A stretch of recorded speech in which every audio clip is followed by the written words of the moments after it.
Hello and welcome to Bud's RPG Review, where I give my thoughts on role-playing games, card games and board games. Today's review is 2015's Out of the Abyss for Dungeons & Dragons 5th edition by Wizards of the Coast. Okay, first a bit of history.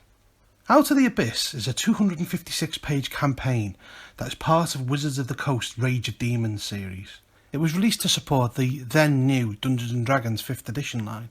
It is designed to take players from level 1 to 15, and although it doesn't give a number, I would imagine the old adage of 4 to 6 players being the optimum amount. Firstly, I have something odd to explain to you. I bought this book from a seller in the US, and when it arrived I immediately noticed that there was something odd about the shape of it. If you look, you can see that the book has been glued into the hardcover incorrectly. When I opened this book I saw that it was actually upside down. I contacted the seller, who immediately gave me a refund and told me to keep the book, so I decided to keep this oddity for my collection anyway. And for the purpose of review, it doesn't really make any difference. If you have any similar stories of misprinted products, let me know in the comments below. Okay, to the cover.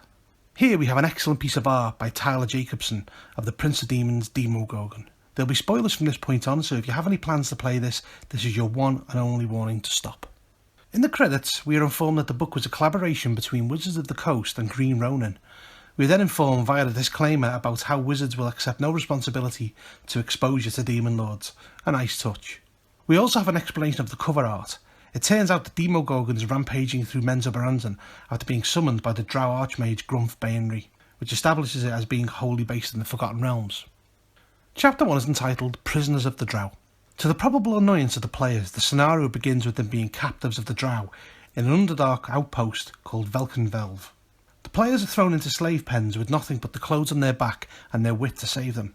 They have to quickly establish relationships with the motley crew of NPCs that are there to try and figure out what's going on and what they need to do, not only to stay alive, but also to escape. The NPCs are an excellently crafted bunch of oddities. Firstly, we have a Dero called Papido, who comes across as talkative and disarming, but who is secretly an insane killer, who believes himself to be the living incarnation of the god Dinkarazan.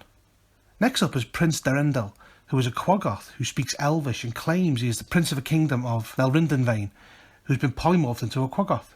Unbeknownst to him, this is a madness put in his mind by the demon lord Frazer Blue. Thirdly, we have Eldeth Feldrun. She is a dwarf scout from Gauntlgrim who just wants to get back home. Jimjar is next. He's a deep gnome rogue with a propensity for reckless gambling. Ront is an orc from the Ice Shield tribe who is ashamed of being captured by the Drow and feels that Grumsh is punishing him. He's a bully until someone stands up to him. Next up is Sareth Kzekarit, a Drow renegade who is sullen and keeps himself to himself, who is unknowingly affected with tainted spores from myconids corrupted by Zugtamoy, the demon queen of fungi. An unusual Kuatoa is next up, Sushar the Awakened. Quite unlike usual Kuatoa, he is a calm and peaceful creature who is a pacifist monk who seeks to enlighten his violent and dangerous brethren. Stool is next up. Stool is a myconid sprout who is lonely and frightened and just wants to return home. Interestingly, Stool has a way of telepathically bonding with creatures that may prove to be the only way the players have of communicating with denizens of the Underdark.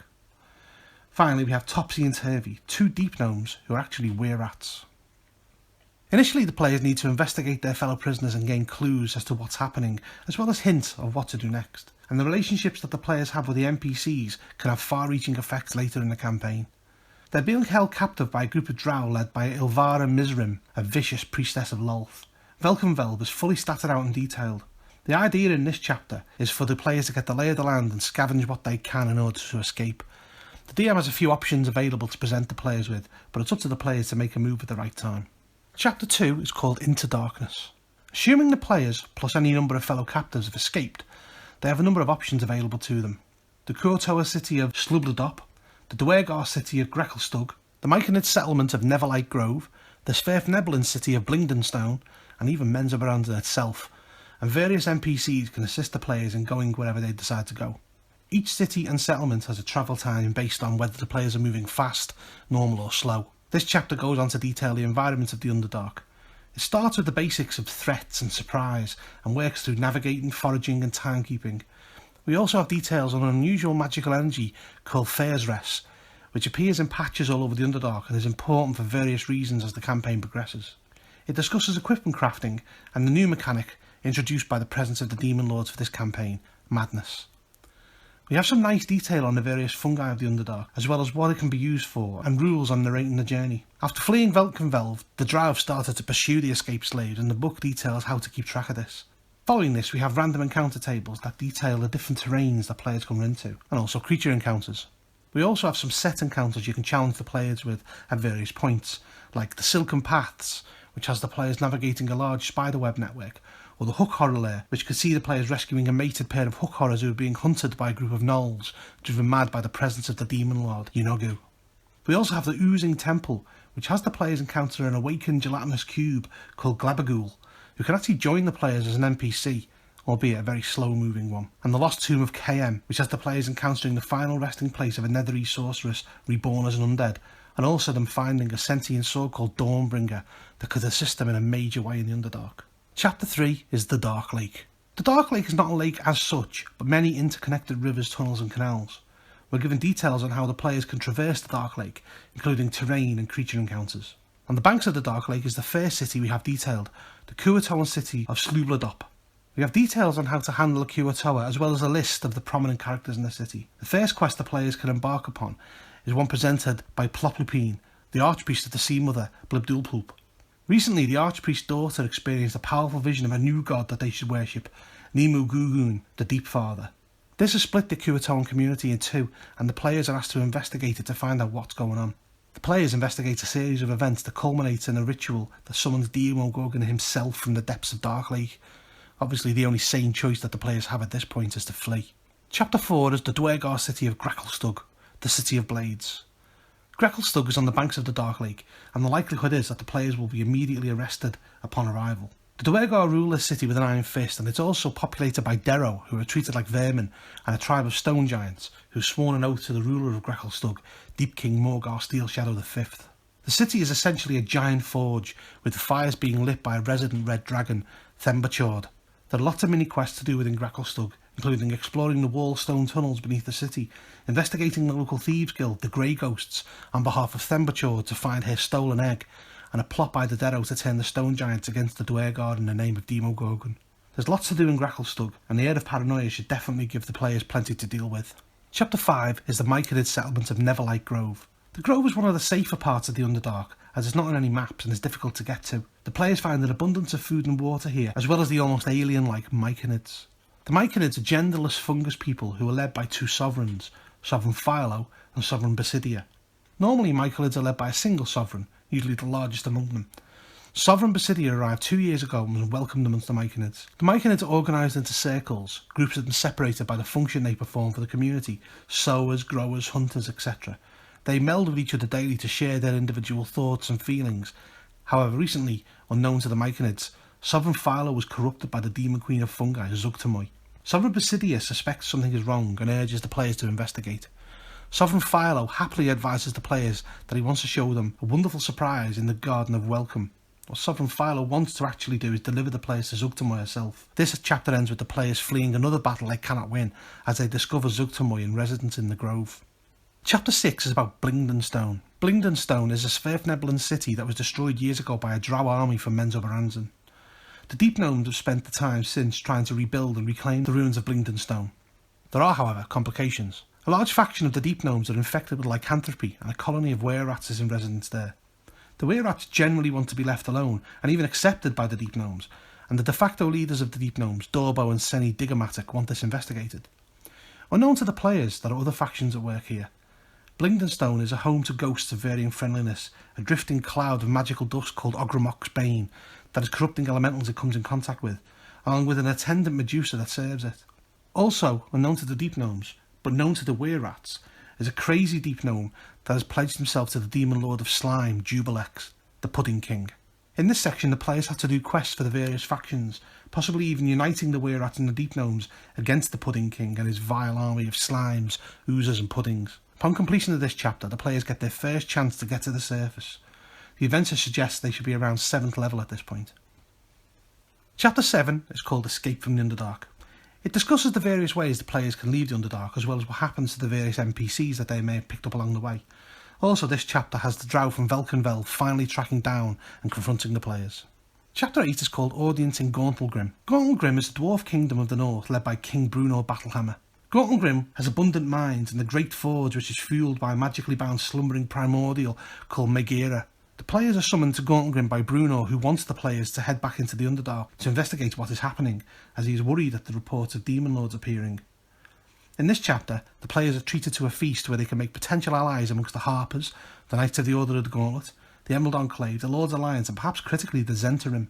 Bruno wants the players to head to a trading hub called Mental Dereth, where the Zhentarim have a stake, and speak to an agent there, Gazrim Duloc, about directions to a legendary library of the Underdark called Graven Hollow. There they may be able to find answers to what's happening, what could potentially happen, and maybe what to do about it. The players need to have their diplomatic wits about them as they attempt to make allies and not make enemies. Chapter 9 is Mantle Dereth. Mantle Dereth is a centuries-old neutral outpost and trading hub.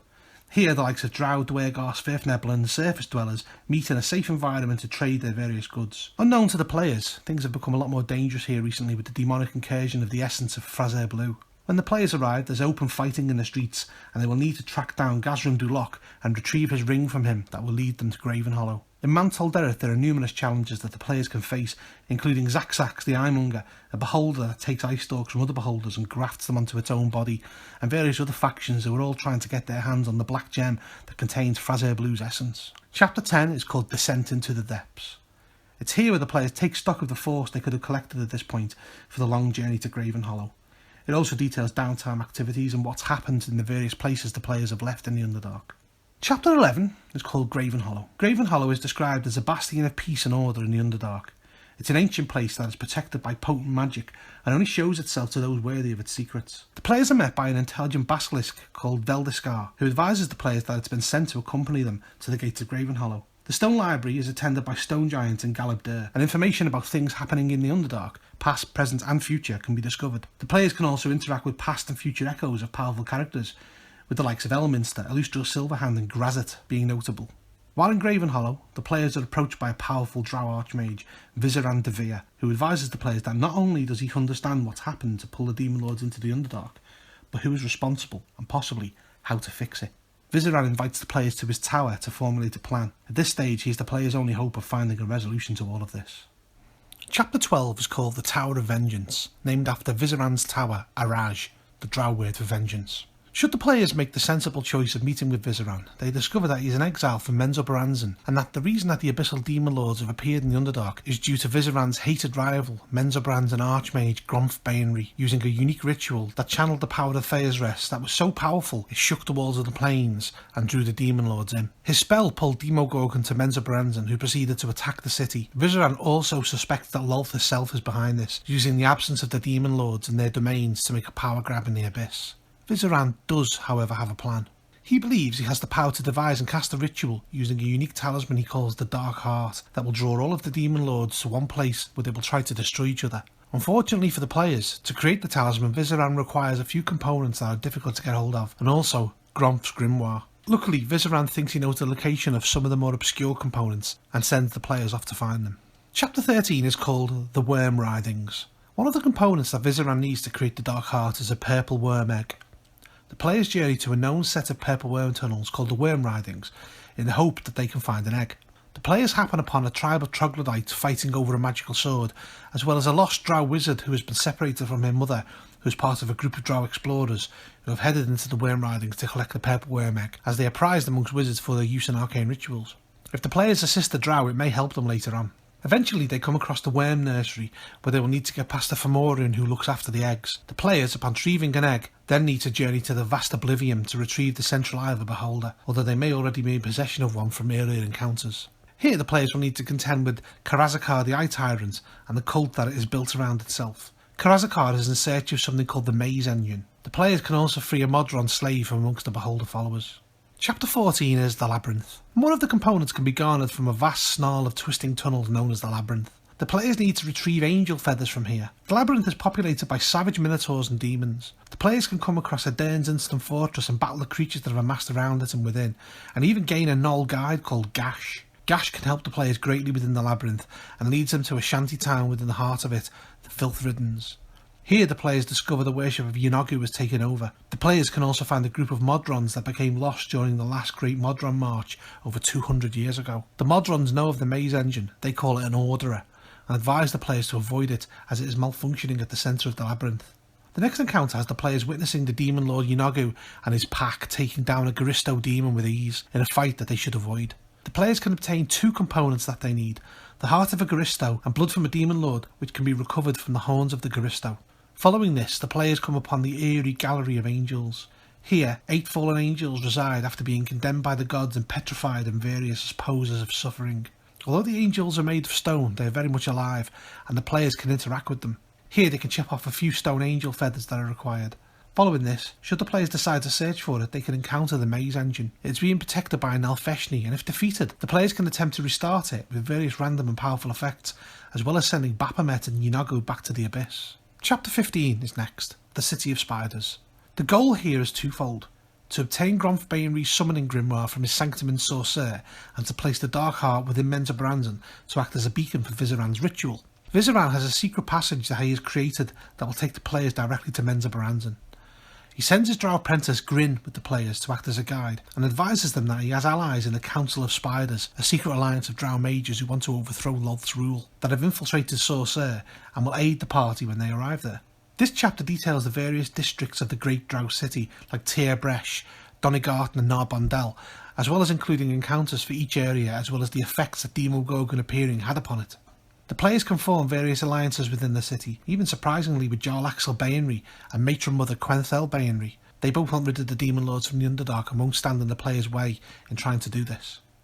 The players eventually end up in Sorcerer and have to navigate their way around the magical college until they find Gromf's outer sanctum, and hopefully eventually find his inner sanctum, where they have to fight a Yochlol in order to get the grimoire, Zorn Olial, the Book of the Eight. Vizoran's apprentice also approaches the party, advising that they believe that the amulet doesn't necessarily have to be placed in Menzoberranzan in order for the ritual to work, and that they would rather not see their birth city destroyed by the fighting demon lords. It presents the players with a large choice to make. Chapter 16 is called The Fettered Wedding.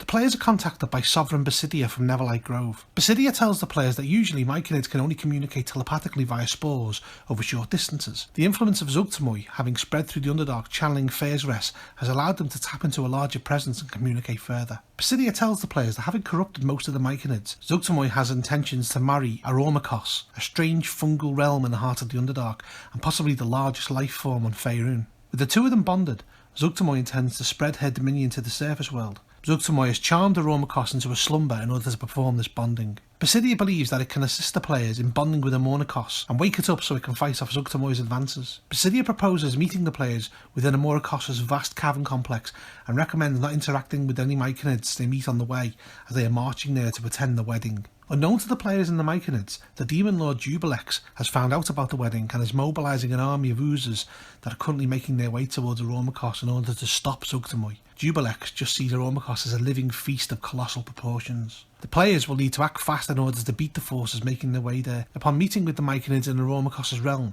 the players absorb Basidia's spores and enter the Grey Dream, the almost astral realm of Arormakos, in order to communicate with it. Zuggtmoy is made aware of this and battles the players. It's at this moment that Jubilex strikes and Zuggtmoy has to turn her attention to it.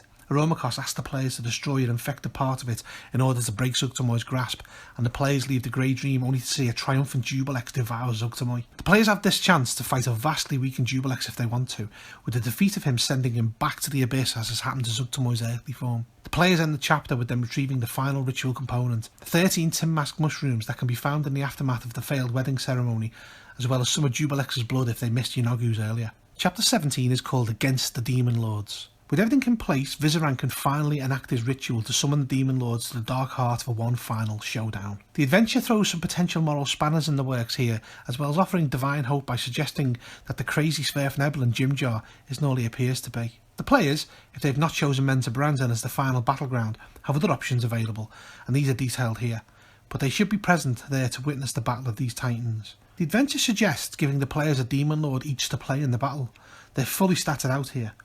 Available are Baphomet, Demogorgon, Frazer Blue, Grazit, Jubilex, Orcus, Yeenoghu and Zuggtmoy. Potentially, Zuggtmoy, Jubilex, Baphomet, Yeenoghu and Frazer Blue may not be available, having been returned back to the Abyss earlier in the adventure. If the DM chooses to play out the battle, the last Demon Lord standing should be Demogorgon and Orcus, with Demogorgon truly earning his title as Prince of Demons as he destroys Orcus and turns his attention to the players. The final battle is a titanic one between a weakened Demogorgon and the party, in which they can even gain aid from the wand of Orcus to destroy him. There are some suggested loose threads for the players to tidy up, but after this finale the players will have genuinely earned their reputation as heroes. The final appendices cover substitute bonds for Underdark characters, magic items of the Underdark and creatures that will be encountered. Appendix D stats out the Demon Lords themselves and are excellently illustrated. Following this we have an afterword that shows us the concept art for the campaign. When drawing a conclusion for this review, I had in mind the other large Underdark campaign for D&D, 2nd edition's superb Night Below, and where comparisons could be drawn. There are huge differences between the campaigns that play to different strengths. Whereas Night Below starts above ground and works its way into the Underdark, Out of the Abyss starts with the players heading in the other direction. And whereas Night Below has the players fully kitted out to deal with what the Underdark has to throw at them, Out of the Abyss has the players scavenging and scrounging to survive, something some players will love but others will loathe. Out of the Abyss is for levels 1 to 15 with, I think, the intent being something for new DMs to pick up and run, but this adventure is absolutely not for new DMs. The sheer amount of bookkeeping and preparation required and the sandbox nature of the campaign would probably suit experienced DMs more as they tackle their way through a new 5th edition system. Indeed, that is my intent with this campaign. During my review, I was very conscious of the fact that I was telling the bare storyline of the adventure. Had I decided to go into the finer detail, this review could have been hours long, such is the density of the material here. The density of the material is, however, one of Out of the Abyss's strengths. I really felt like you would get your money's worth out of this campaign, as it could easily last for months or maybe even years of game time. I thoroughly enjoyed reading Out of the Abyss. As campaigns go, this is pretty much top draw. For value, epic scale and testing the sanity of the players, as well as taking the players on a fantastic adventure where they see and experience wondrous things, it's pretty hard to beat. The production values of the book are superb throughout, as is the artwork and book quality. The only problem I have with it is the huge amount of work that the DM would need to put in to make it special, but be under no illusion that those hours would be rewarded in droves by the enjoyment that the players would experience. New players should probably look elsewhere. Old players should start here and enjoy the crazy ride. I think you'll love it. I give Out of the Abyss 9.5 out of 10. If you enjoyed this review, please hit the thumbs up and subscribe to my channel. Also, don't forget to check out my other reviews. Bud out.